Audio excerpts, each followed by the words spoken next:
बच्छ बारस व्रत को ही गौवत्स द्वादशी के नाम से जाना जाता है। ये व्रत महिलाएं अपनी संतान की लंबी आयु और खुशहाल जीवन की कामना से रखती हैं। बच्छ बारस का व्रत भाद्रपद महीने के कृष्ण पक्ष की द्वादशी को किया जाता है। इस दिन महिलाएं अपनी संतान की लंबी आयु और खुशहाल जीवन के लिए व्रत रखती हैं। इसे गौवत्स द्वादशी के नाम से भी जाना जाता है। ये व्रत उन महिलाओं के लिए भी खास होता है जो संतान प्राप्ति की इच्छा रखती हैं। गौवत्स द्वादशी या बच्छ बारस के दिन गाय और बछड़े की पूजा की जाती है।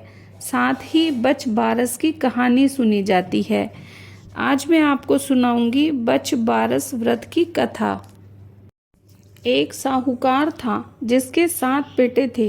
एक बार साहूकार ने एक तालाब बनवाया, लेकिन 12 वर्षों तक भी वह तालाब नहीं भर सका। इससे परेशान होकर साहूकार कुछ विद्वान पंडितों के पास गया और उसने पूछा कि इतने दिन हो गए मेरा तालाब क्यों नहीं भरता है। तब पंडितों ने कहा कि तुम्हें तुम्हारे बड़े बेटे या पोते की बलि देनी होगी, तभी यह तालाब भरेगा। साहूकार ने पंडित की बात मानकर अपनी बड़ी बहू को पीहर भेज दिया। साहूकार की बड़ी बहू हमेशा बच्छ बारस का व्रत करती थी। बड़ी बहू के पीहर जाने के बाद साहूकार ने अपने बड़े पोते की बलि चढ़ा दी। तब घनघोर मेघ बरसने लगे और तालाब भर गया।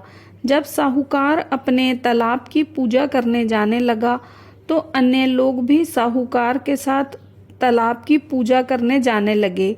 जाते समय साहूकार ने अपनी दासी से कहा कि गेउला धानुला चने मोट बना लेना।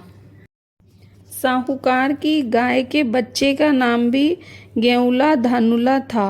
उस दासी ने गाय के बच्चे को ही गेउला धानुला समझकर पका दिया। साहूकार व साहूकारनी गाजे बाजे के साथ तालाब को पूजने लगे। साहूकार के पूजन कर लेने के बाद वहां आए लोग भी तालाब का पूजन करने लगे। उसी समय जिस पोते की बलि दी गई थी वह वहां गोबर में लिपटा हुआ मिला और आकर कहने लगा कि मैं भी तालाब में कूदूंगा। उस बच्चे को देखकर साहूकार ने कहा कि मैंने तो इसकी बलि दे दी थी जिससे ही ये तालाब भरा था, लेकिन गाय माता ने हमारी लाज रख ली और हमें हमारा पोता वापस लौटा दिया। अपने बेटे को वापस पाकर बहू भी खुश हो गई। तब साहूकार दौड़ा दौड़ा घर वापस आया और दासी से कहने लगा कि गाय का बच्चा कहाँ है। तब दासी बोली कि आपने गेउला धनुला पकाने के लिए कहा था तो मैंने उसे ही पका दिया। ये सुनते ही साहूकार क्रोधित हो उठा और अपनी दासी से कहने लगा, अरे पापिनी, तूने क्या अनर्थ कर दिया। अभी हम एक पाप उतार कर आए हैं, उससे पहले ही तूने दूसरा पाप हमारे सिर लगा दिया। साहूकार अपना सिर पकड़कर बैठ गया। साहूकार और साहूकारनी सोचने लगे कि अब गाय आएगी तो उसको क्या जवाब देंगे।